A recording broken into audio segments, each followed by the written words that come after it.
अपनी स्वतंत्रता और आन बान शान को बनाए रखने के लिए महाराणा प्रताप ने अकबर के साथ वर्षों तक संघर्ष किया। वो जंगलों में रहे, घास की रोटियां खाई, लेकिन वो ना तो झुके, ना अकबर से उन्होंने कोई अकबर की अधीनता स्वीकार की और हमेशा से अपनी स्वतंत्रता के लिए लड़ते रहे, जिसका इतिहासकारों ने भी काफ़ी वर्णन किया है और आप भी महाराणा प्रताप के संघर्ष को अच्छी तरह से जानते होंगे। लेकिन आज के इस वीडियो में हम एक ऐसे योद्धा की कहानी बताएंगे जिसने लगभग 16-17 साल तक अपनी स्वतंत्रता को बचाए रखने के लिए अकबर से, महाराणा प्रताप से भी पहले संघर्ष किया था, लेकिन उनको इतिहास में इतनी जगह नहीं मिली और उनके संघर्ष को बहुत कम लोग जानते हैं। तो जानिए इस वीडियो के अंदर अकबर के साथ अपनी स्वतंत्रता को बचाए रखने के लिए 16-17 साल तक संघर्ष करने वाले रावचंद्र सेन के बारे में। रावचंद्र सेन राजस्थान और मारवाड़ की स्वतंत्रता की जाज्वल्यमान दीपशिखा थे। वे क्षत्रियत्व की आन बान और मर्यादा के जागरूक प्रहरी तथा स्वतंत्रता के मान मूल्यों की कसौटी के पारखी थे। उन्होंने बादशाह अकबर को जता दिया था कि वे गौरी, खिलजी और शेरशाह सूरी से प्रतिरोध करने वाले राजवंशों की मानसिकता अभी बदली नहीं है। वे आतताइयों के आघातों को झेलते हुए अपने वतन की रक्षार्थ मर मिटने के लिए तैयार थे। रावचंद्र सेन जोधपुर के राजा राव मालदेव के छठे नंबर के पुत्र थे। उनका जन्म विक्रम संवत 1598 श्रावण शुक्ला अष्टमी यानी 30 जुलाई 1581 ईस्वी को हुआ था। हालांकि इन्हें मारवाड़ राज्य की सिवाना जागीर दे दी गई थी, पर राव मालदेव ने इन्हें ही अपना उत्तराधिकारी चुना था।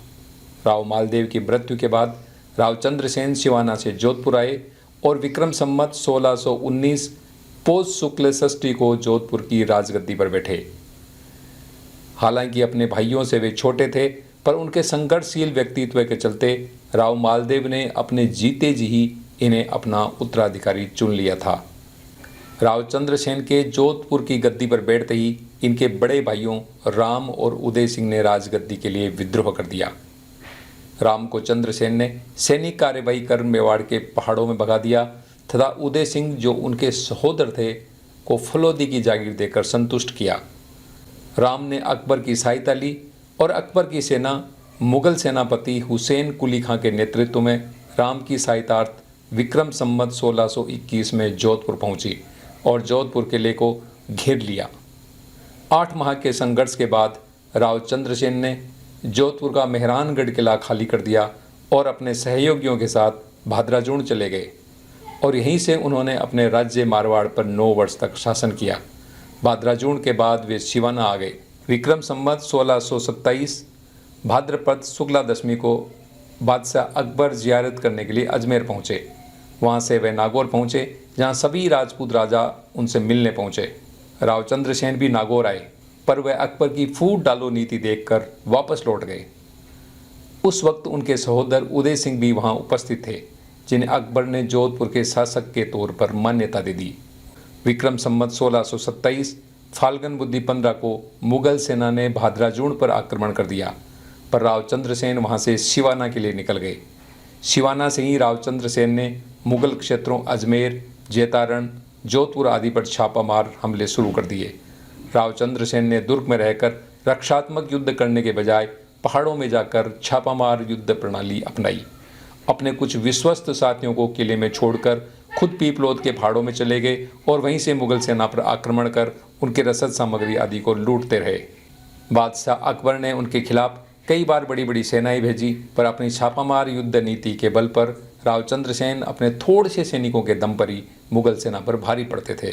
विक्रम संवत 1632 में सिवाना पर मुगल सेना के आधिपत्य के बाद रावचंद्र सेन मेवाड़, सिरोही, डूंगरपुर और बांसवाड़ा आदि स्थानों पर रहने लगे।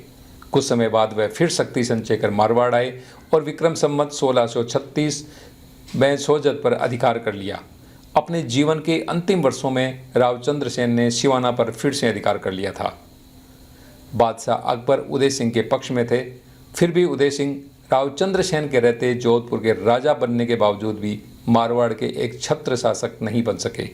अकबर ने बहुत कोशिश की कि रावचंद्र सेन उनकी अधीनता स्वीकार कर ले, पर स्वतंत्र प्रवृत्ति वाले रावचंद्र सेन अकबर के मुकाबले कम साधन होने के बावजूद अपने जीवन में अकबर के आगे नहीं झुके और अकबर के साथ विद्रोह जारी रखा।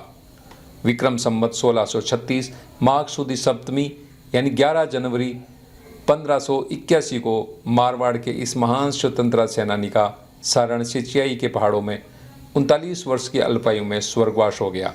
इस वीर पुरुष की स्मृति में उसके समकालीन कवि दुर्सा आडा की वाणी से निम्न शब्द फूट पड़े।